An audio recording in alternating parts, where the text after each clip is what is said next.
The Creelmans, according to family tradition, originated in the village of Ashmore in Dorset County, England, and were of West Saxon stock, belonging to the Kingdom of Wessex before the unification of England in the 920s AD. Shortly after the Norman conquest of 1066, the Ashmore family, as they were then known, left their native land and migrated north into Scotland, settling in the lowlands in Ayrshire. Here they lived for numerous generations, all of whom, unfortunately, have been lost to time where names are concerned.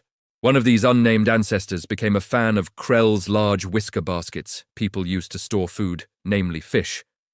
And it is said he would take his catch to the local jail and get paid a handsome amount selling them to the warden. Over time, he became known as the Creelman, and this became their surname.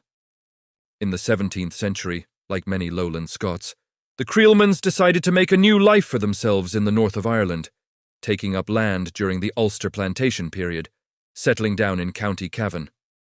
It is in County Cavan that the first named Creelman, Woodbury Ashmore Creelman, was born sometime in 1700. Unlike his ancestors, Woodbury was a farmer, eking out a living in the Irish countryside. He did not join in the first great Scots-Irish migration to America in 1718. Indeed, he never left Ireland, remaining there all his days. By 27, he married Caroline Archibald, daughter of Alexander Archibald and Catherine Murray. Caroline was born on May 30th, 1700, in the city of Londonderry, Ireland. Her parents were Scottish immigrants. With Caroline, Woodbury had 3 children: Samuel, born 1728, Francis, born 1730, Matthew, born 1732. Woodbury and Caroline lived out their lives as farmers, watching all their sons leave for the New World, all settling in Nova Scotia. Both Woodbury and Caroline died in 1760, though how or from what is unknown. Samuel grew up on the family farm and later went to live in the town of Coleraine, where he worked as a cooper, repairing barrels, casks, and other containers people used in their daily lives. In Coleraine, he met his future wife, Isabel Fleming, who, like him, was of Scottish descent.